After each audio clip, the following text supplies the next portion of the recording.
Muito bem, estamos de volta e agora a gente vira a página para entrar no mundo da psicologia. Para muitos pais está chegando uma hora dolorosa. É o momento de deixar os filhos pela primeira vez na escola. Digo dolorosa porque para um pai ou uma mãe ver os filhos chorando no portão da escolinha é muitas vezes tão sofrido quanto repreendê-los por algo de errado que tenham feito.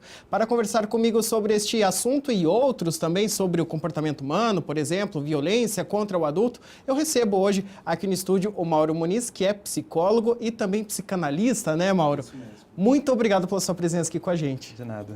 Mauro, para a gente começar, isso que eu falei agora na abertura aqui do nosso bate-papo com relação aos pais, né, esse sofrimento de deixar a criança pela primeira vez na escolinha ali, como é que ele deve lidar com isso, né, dentro de si mesmo, até para não passar esse nervosismo, essa situação aí para a criança que já está nervosa ficar ainda mais, né? Entendo. Acho que a primeira coisa que os pais eles precisam entender que essa emoção é muito mais deles do que da própria criança. A gente vai dizer que faz um processo muito mais empático dele tentar entender os sentimentos que a criança está passando. Mas, além do sentimento, um pai ele precisa de uma razão. E ele precisa entender que aquilo é o melhor para a criança. Isso vai desde a escola, isso vai da alimentação, isso vai da prática de um exercício físico. O pai tem que saber olhar para o filho e falar, filho, é o melhor para você. E o pai tem que sustentar essa decisão nele. É um momento de sofrimento ali, mas é justamente isso, pensar que é para o bem dele, até pela questão de interpessoal, né? Você conhecer outras pessoas e começar relacionamentos fora do vínculo familiar ali, né? Sim, você está apresentando a criança para o mundo. E essa criança, ela tem que caminhar com as próprias pernas. A gente tem uma sociedade que é muito fácil encontrar pessoas que não conseguem agir, não conseguem caminhar, não conseguem trabalhar, não conseguem ir além. Por quê? Porque os pais super protegeram. Os pais têm que saber que esse é um movimento natural. Então, quando ele vai levar a criança para a escolinha nesse primeiro momento, ele precisa pensar assim, eu estou investindo no meu filho. E eu me distanciar com um passo agora é mais difícil. Claro. Mas aos poucos eu vou dando mais passos para que essa criança comece a crescer. Eu preciso fazer um processo que a gente chama de alteridade. O que é alteridade? É saber quem é o filho e quem é o pai. Saber, no caso, quem é a mãe, quem é a Maria. Para saber se separar. Não, peraí. É um momento dele. Tanto é que tem momentos, assim, situações bem interessantes. A mãe vai levar a criança, primeiro dia na escola. A criança vira e fala assim, tchau mãe, sai correndo. E quem fica chorando é a mãe. Justamente, eu ia te perguntar com relação a isso. Eu conheço um caso, por exemplo, que a mãe foi levar a filha pela primeira vez na escolinha, isso aconteceu no ano passado, e a criança justamente, não sei se chegou ao tchau mãe e beijo, e foi, né? Mas ficou tranquila na escola, bem tranquilinha mesmo, foi, aproveitou a aula, só que a mãe chegou em casa e foi a semana inteira ali de choro, em prantos mesmo, sozinha, porque daí o marido estava trabalhando, ela ficava sozinha em casa. Porque aquele momento assim, a criança foi, ela tinha 3 anos, o ano passado quando foi. E foram 3 anos ali de convívio diário ali intenso entre a mãe e a criança, porque o pai trabalhava fora. Então, mas de repente para a criança, vai ver, estava com aquela ânsia até de, porque você acaba implantando na mente da criança ali a questão de que você vai fazer amiguinhos, você vai aprender coisa nova. Só que a mãe, às vezes os pais, eles não estão bem preparados para isso. Nesse caso, por exemplo, dessa mãe que ficou ela chorando ao invés da criança na escolinha quando a mãe deixou lá, seria o caso de procurar uma ajuda também, assim, profissional, psicológica, assim, para aprender, conseguir trabalhar melhor essa situação? É excelente que a mãe procure uma ajuda profissional, que ela, assim, procure realmente se estruturar. Eu não diria, assim, que todos os casos são, sabe, patológicos. Trouxe algum conteúdo da mãe e que a mãe precisa rever, ela precisa revisitar o que está acontecendo com ela. Muitas vezes, conversar com alguém que tenha muita intimidade, colocar para fora. Se abrir, né? Se abrir. Eu dou um exemplo assim, quando você... Tem gente que vai no chuveiro e gosta de cantar.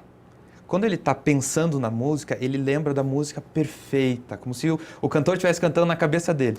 Mas quando ele canta, ele não nasceu para aquilo, ele não vai cantar bem, nunca fez aula. Daí fica assim, qual que é a diferença daquilo que você imagina e daquilo que você faz? A nossa mente está no imaginário, e no imaginário tudo é muito utópico. Enquanto a nossa boca está no mundo real. Então, quando você fala daquilo que está na tua cabeça, sai diferente. Quando você escreve, sai diferente. Então a mãe, ela precisa entender, o pai precisa entender, que se ele tem uma dor, ele precisa pôr para fora. Ele precisa falar. Porque ele vai estar dando continente para poder prantear essa dor, para poder sofrer. Eu estou triste. E muitas vezes o pai não sabe nem por que está triste. É importante ter esse momento de sofrimento também, assim, você assumir isso para si mesmo? A vida, ela é marcada por sofrimentos também. A gente vive uma geração que tem medo de sofrer. A gente não pode ir contra o sofrimento. É uma atitude que está ali. É um sentimento que aparece. Porque onde há amor, automaticamente vai ter dor. Se você tem um filho e você ama muito, se alguém agredir teu filho, vai gerar o quê? Vai gerar dor, vai gerar sofrimento, raiva. É um sentimento e você precisa entender teu sentimento. Não, você não precisa afastar ele da tua vida. Então, se o pai está sofrendo, ele precisa entender por que eu estou sofrendo, como eu cheguei na situação de sofrer. E muitas vezes ele vai perceber que é infundado. São medos completamente irracionais. Está muito mais relacionado com um trauma que ele teve, no caso você deu o exemplo dessa mãe. Talvez tenha sido muito dura a separação dela com a mãe dela. E ela acaba fazendo o quê? Projetando na filha, mas a filha não responde.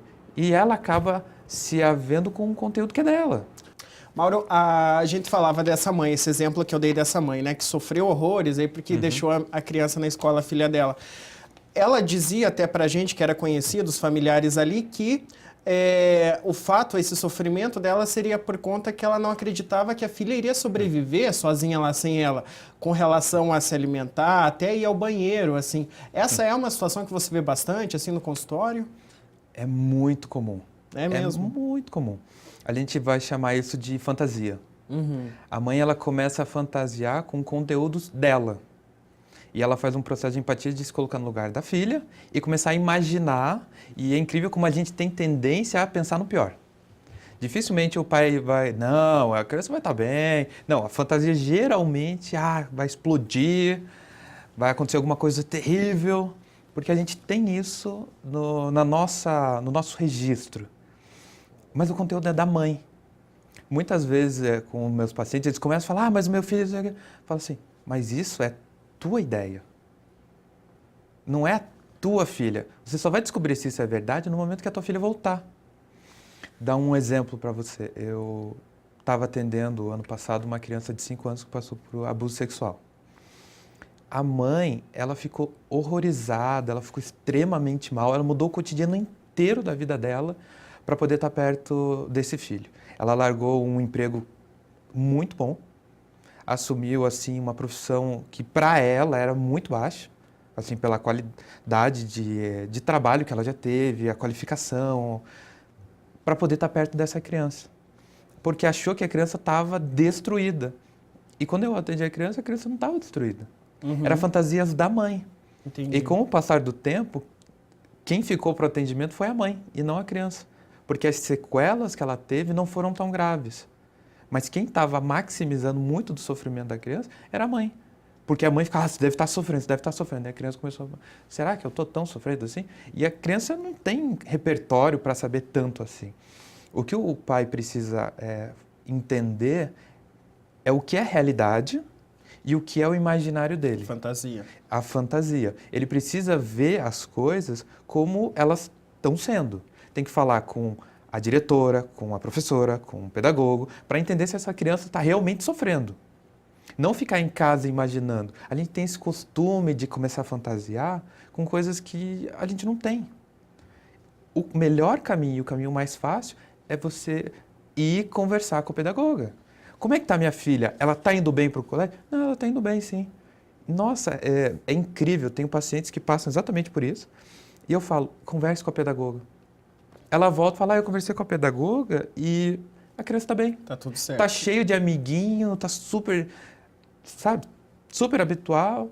E você vai falar o quê? A criança se habituou, a criança está bem.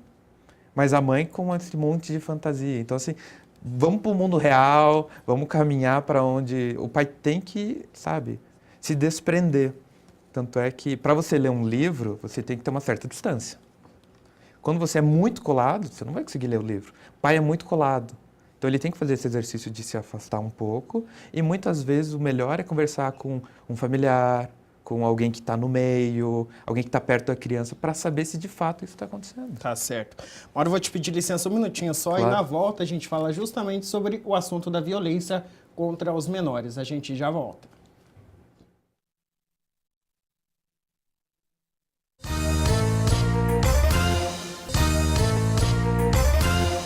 Muito bem, estamos de volta com o Voz e hoje a gente está discutindo agora sobre psicologia, o mundo da psicologia. Falamos há pouco sobre os pais que precisam agora ir passar por uma barreira, que é deixar a criança pela primeira vez na escola. E agora a gente volta do intervalo para falar sobre o abuso a menores, os diversos tipos de abuso. E para conversar comigo sobre esse tema, sobre a psicologia em si, eu tenho o prazer de receber aqui no estúdio hoje o Mauro Muniz, que é psicólogo e também psicanalista, né, Mauro? Isso. Obrigado mais uma vez pela sua presença. De nada.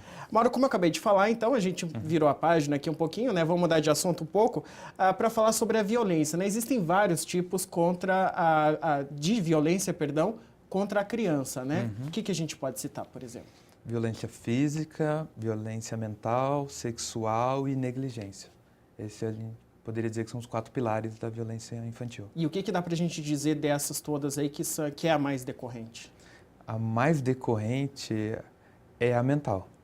A mental? E como é que ela pode ser feita? O que caracteriza a violência mental? Vai assim, desde ofensa, de agressões com palavras, o famoso bullying. Ah, que ocorre muito mesmo na escola. Porque assim, antigamente a violência era mais física, as pessoas eram mais brutas, elas eram mais de bater mesmo. Aham. Hoje em dia, elas já não podem ser assim. Então elas acabam fazendo o quê? Uma violência mental. Se for num estádio de futebol, você vai ver jogo do Pelé, as pessoas batem palma quando a pessoa faz o gol. Eles não xingam o juiz, não xingam a mãe, não, sabe? Eles colocam em palavras hoje o que eles colocavam antigamente em ação. Aham. E uma criança, o exemplo que eu dou, imagina a muda, uma muda de uma planta pequena. Se você pisar numa muda, você vai quase matar. Se você chutar uma araucária, uma árvore grande, não vai fazer muita diferença. Então, para uma criança, pouca violência é muito. E as palavras, infelizmente, elas são muito negligenciadas. Tem pai que se orgulha, eu nunca bati no meu filho. Mas você grita, mas você está sempre xingando, você está sempre com um apelido, você está sempre causando um estresse na criança. Você pode não bater com a mão, mas você bate com a língua. É verdade. E, infelizmente, é muito forte. Tem muito também a questão de violência sexual.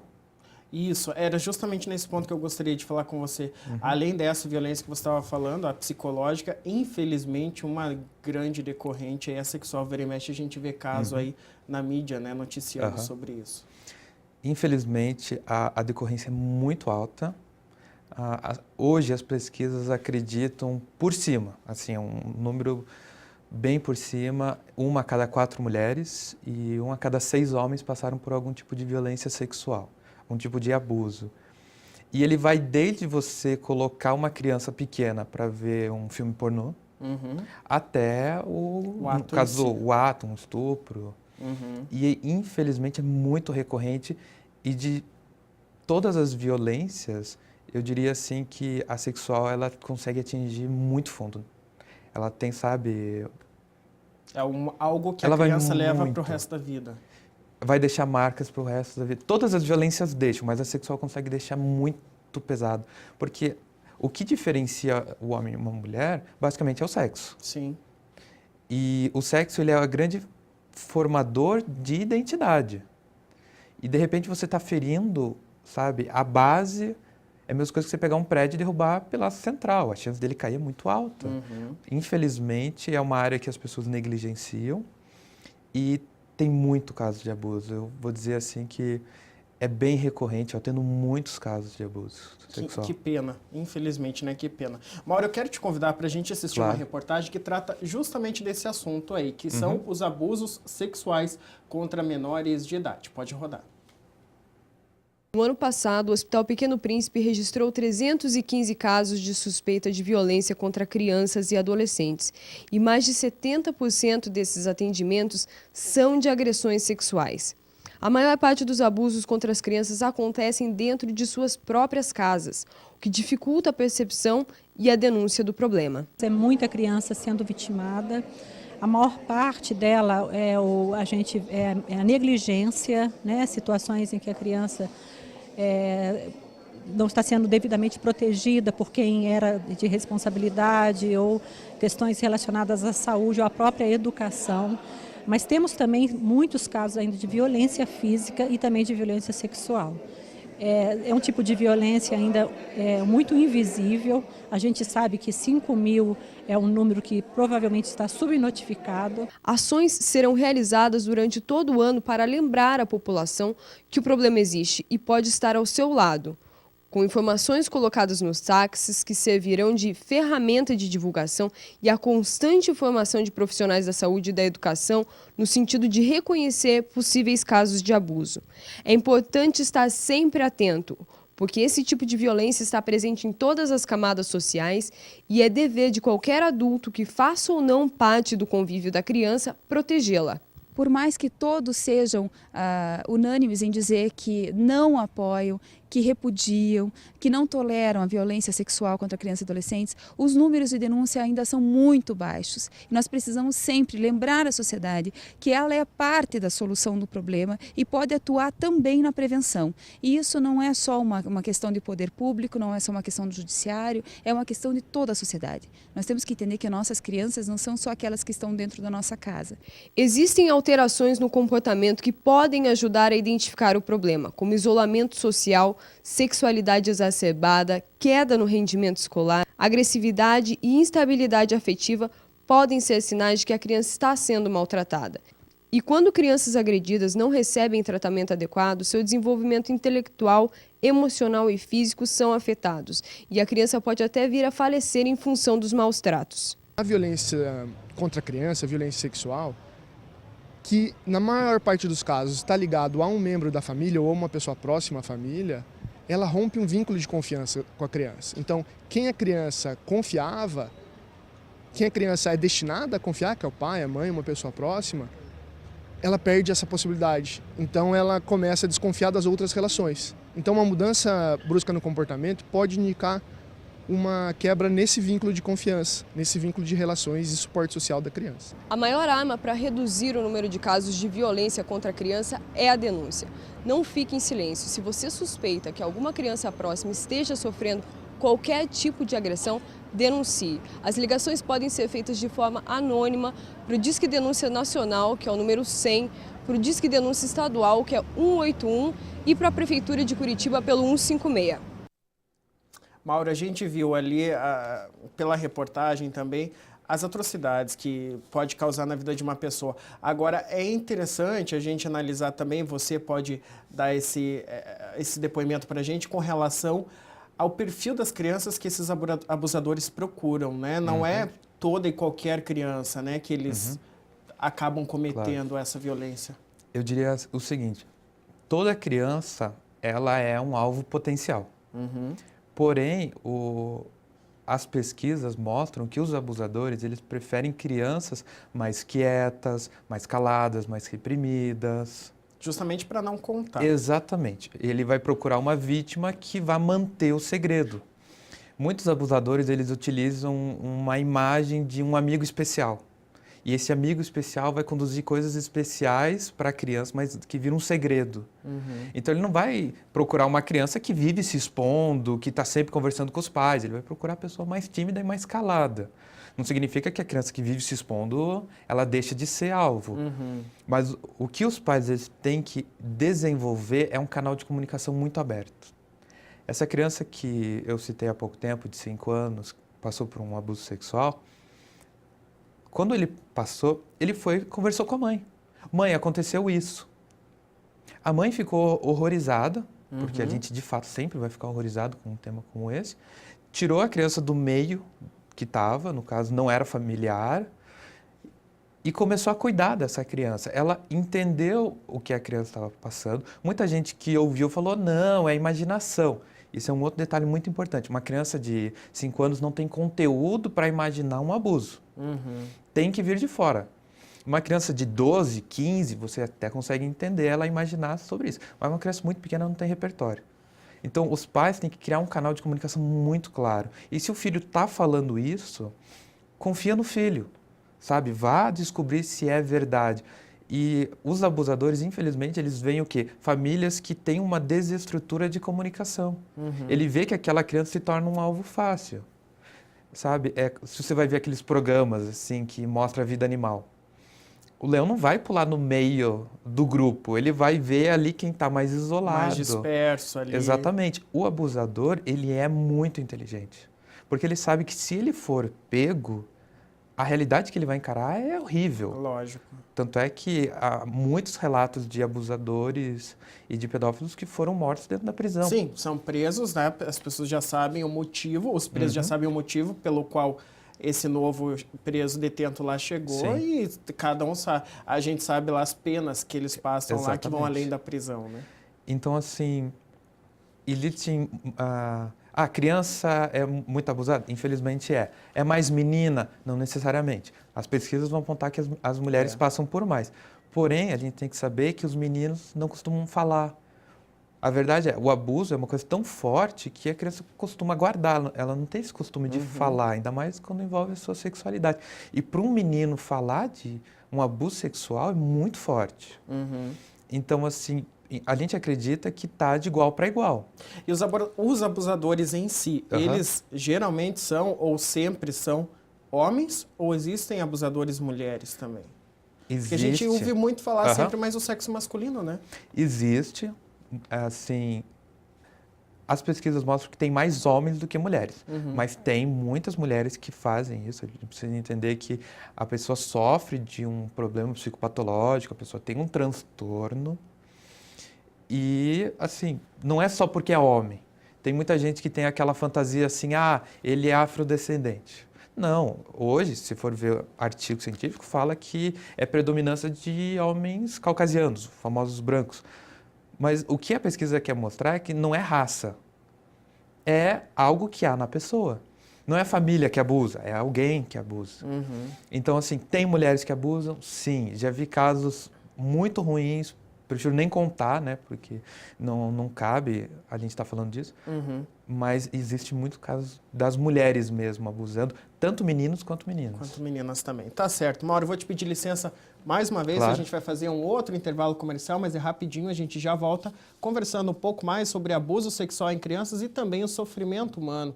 Por que ele existe, como trabalhar com ele? É daqui um minutinho só, não sai daí.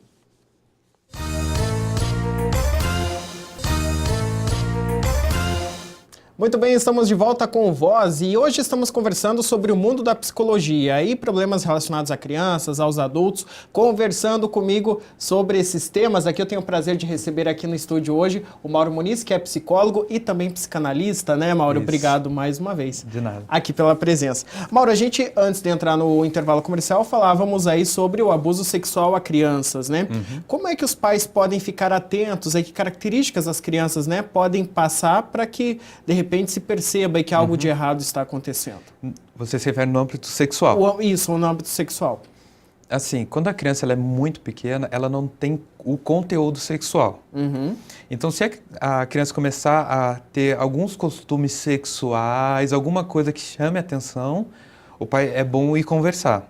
Eu não falo assim da criança se tocar, porque se for ver um bebê, ela pega o pé e põe na boca. Sim, assim. claro. A criança ela vai descobrir seu corpo se tocando, mas muitas vezes você acaba vendo casos da criança com masturbação muito cedo.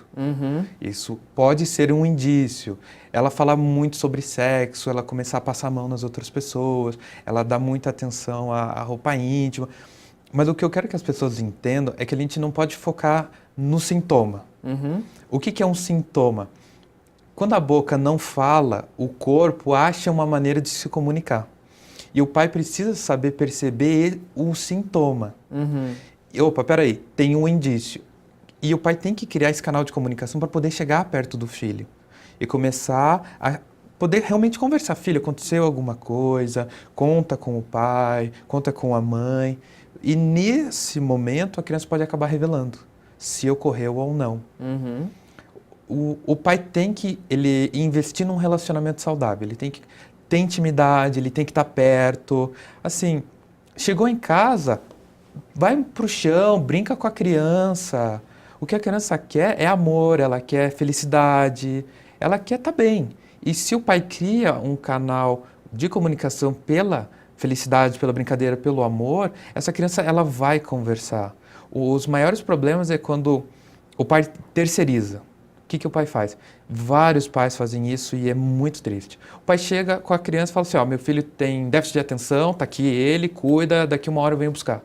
Ou deixa isso em cargo da escola, isso, né? E abandona. Isso mostra uma relação quebrada. Isso mostra que a criança ela está à mercê de qualquer problema, não só o sexual. Ela pode sofrer abuso mental, abuso físico, negligência. Isso já é um ato de negligência. Então, se quer cuidar do teu filho, se realmente quer uma coisa de prevenção, tenha uma relação saudável, invista nele. Isso seria uma forma de prevenção até para que situações, né, de abuso sexual não acontecessem? Completamente. Porque, como eu já havia dito, a criança tímida geralmente é o alvo mais fácil, então o abusador acaba mirando nela. Quando a criança tem um relacionamento bom com os pais, ela aprende a falar. E quando ela aprende a falar, ela deixa de ser tímida. Porque o que é a timidez? Eu fico imaginando que os outros sabem que eu não sou tão inteligente, que eu não sou tão hábil, que eu não estudei tanto, e ela acaba se reprimindo, uma tentativa de se fechar. Então, quando o pai cria um canal de comunicação muito saudável, se ela tem uma relação muito boa, ela vai ser comunicativa, ela vai estar cheia de vida. Como um grande amigo meu costuma dizer, se está se movendo é porque está vivo. Se está parado, cuidado que tem alguma coisa aí. Alguma coisa de errado. Minha avó falava muito isso, criança em silêncio tem coisa. Tá aprontando, né? Geralmente é isso que fala. Então, assim, pai, gasta tempo com teu filho, sabe? Eu costumo dizer assim, teu trabalho é esposa e teus filhos. Não é, eu trabalhei 8 horas por dia. Você tem o teu sofá, você pode descansar, você pode ver televisão, mas você tem que cuidar daquela família. Tem que dar atenção, né? Se prontificou socialmente, você se prontificou moralmente, você se prontificou com Deus, com a tua família, que você iria cuidar dessas pessoas. Então, invista tempo, sabe? É que nem uma poupança. Se você sempre coloca lá um pouquinho de dinheiro, no momento da crise, você tem dinheiro, você consegue pagar alguma coisa ou outra. Assim, bateram no teu carro, isso é uma coisa que acontece, sabe, regularmente. De repente, você não está sem dinheiro, o que você faz? Você está numa situação ruim. Agora, se você tem um dinheiro guardado para eventuais problemas, você vai, você paga e acabou. Com criança é a mesma coisa. Se você investe pouco, mas, sabe, recorrente, você tem uma prática, você no final só vai ter um investimento alto na criança. E tá tudo certo, né? Agora, Mauro, só antes da gente fechar esse bloco, eu gostaria que você falasse um pouquinho com relação aos danos que ficam na vida de uma criança que passa por uma situação dessa. Eu não digo nem só com relação ao abuso sexual, mas o abuso também de trabalho, que muitas acabam sofrendo em casa. A mãe determina que faça todas aquelas atividades, ou às vezes é sei lá, numa plantação, na área da agricultura. Todos esses abusos, né, que a gente comentava lá também, ali no bloco anterior, o que isso a criança pode levar de ruim dessa experiência, né, para a vida? No que isso pode interferir, de repente, outras relações dela? Eu diria assim, a criança ela está formando o que a gente vai chamar de sujeito, que não é nem a identidade, é aquilo que sustenta a identidade da criança. Porque a identidade, a gente sabe, ela é muito mutável. O que a criança tem de identidade quando é pequeno, quando chegar na adolescência, muda completamente. Mas existe um pilar que segura toda essa identidade, todas essas identificações, as habilidades, que a gente vai chamar de sujeito. Quando ela começa a passar por alienação, que é o quê? Ela é destituída desse papel de sujeito. Quando existe uma violência, quando existe uma agressão sexual, quando é uma negligência familiar, a gente poderia dizer o seguinte, essa criança ela é jogada como um objeto. E isso vai deixando uma angústia e um sofrimento altíssimo nessa criança. Então você pode ver casos assim de ansiedade altíssima, estresse, depressão, sabe? É tantos sintomas e tanta doença que pode surgir devido a isso, que eu prefiro dizer assim, você está destituindo a criança do lugar de gente. Você está colocando ela numa posição de objeto. E objeto as pessoas usam. E ela se torna alienada. E eu lembro que a Maria Otília, a minha supervisora, ela disse que alienada é quando ali é nada.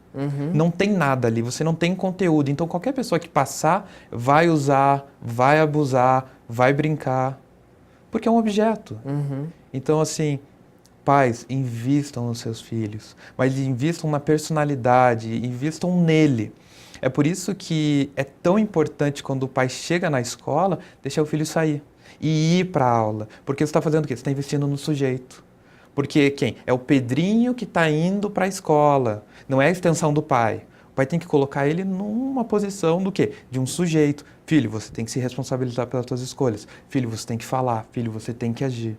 Você tem que ser, sabe? Você tem que ter disciplina, você tem que trabalhar, você tem que estudar. Isso é cuidar da pessoa. No momento que você não cuida, você deixa ela à mercê de todo tipo de problema no mundo. É verdade, você tem razão. Mauro, vou te pedir licença mais uma vez, Claro. A gente vai fazer de novo o intervalo comercial, dar uma pausa aqui no nosso bate-papo gostoso aqui sobre psicologia, e daqui a pouquinho a gente volta aí sim falando sobre o sofrimento aí do ser humano, né? O que causa isso, como é que a gente pode ir contra a isso. É um minutinho só, a gente já volta.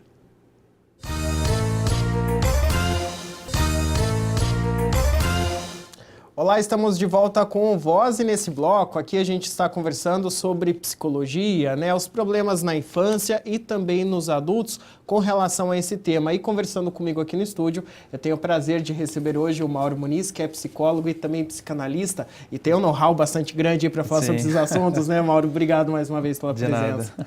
Mauro, a gente falava sobre questões aí de abuso à infância, abuso, né, aos menores, abuso sexual e todos os tipos de abuso.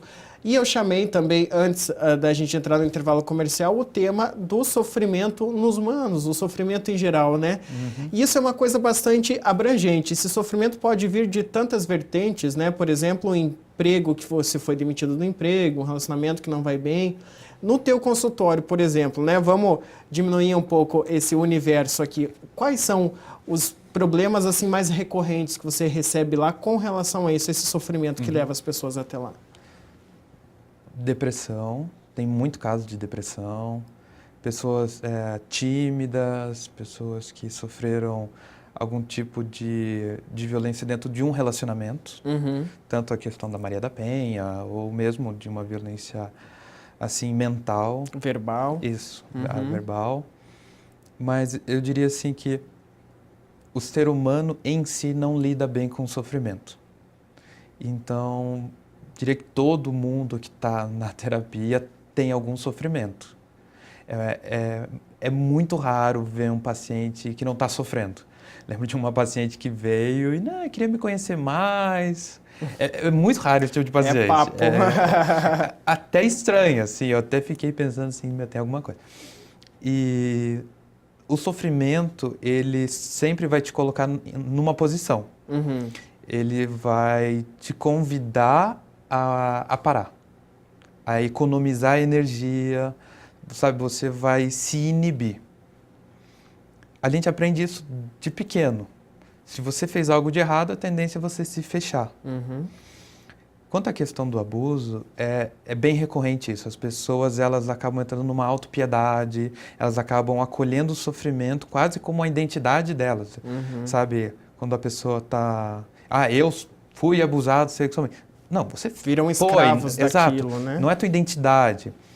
Alcoólicos Anônimos, sabe? Ele é uma estrutura para ajudar a pessoa. Tem gente que... Eu já conheci pessoas que chegaram assim, meu nome é Pedro e eu faço parte dos Alcoólicos Anônimos. Eu falei, caramba, mas eu nem perguntei, assim, porque virou uma identidade. Sim. Porque a pessoa se apega ao sofrimento de uma maneira muito forte. O sofrimento humano é uma coisa que existe, você não tem como fugir, não existe um mundo mágico sem sofrimento. E graças a Deus que existe sofrimento. Porque imagina se você pisasse num prego e não sentisse dor. O prego ia ficar lá e infeccionar, você acaba morrendo porque você não sentiu dor. Claro. O que as pessoas têm que saber, elas têm que saber como lidar com o sofrimento. O sofrimento, ele vai sempre te convidar a uma reflexão. Vamos supor, eu fui demitido no meu trabalho. Eu posso ficar sofrendo, chorando, entrar numa depressão? Posso. Mas eu posso refletir, peraí, o que aconteceu para me fazer ser demitido? Será que é o chefe que é tão ruim assim? Mas é um convite a essa reflexão pessoal. Mas será que eu estava trabalhando bem? Será que eu estava realizando as coisas da maneira correta?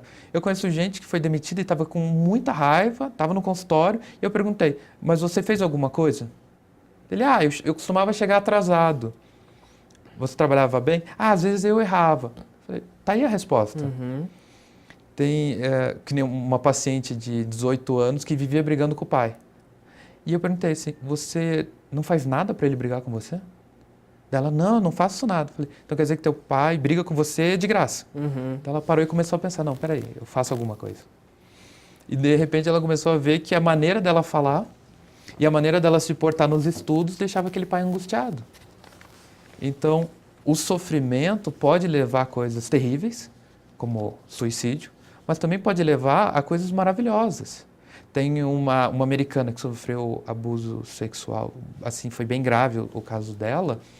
Ela começou a tratar e hoje ela criou uma ONG para ajudar crianças que passam pelo mesmo problema, mulheres que passam por violência sexual. Está cheio de exemplos de pessoas que sofreram e falaram assim, não, eu quero mudar, eu vou mudar. Porque todo mundo tem um potencial. Eu digo para meus pacientes, se você imagina, pode ser feito.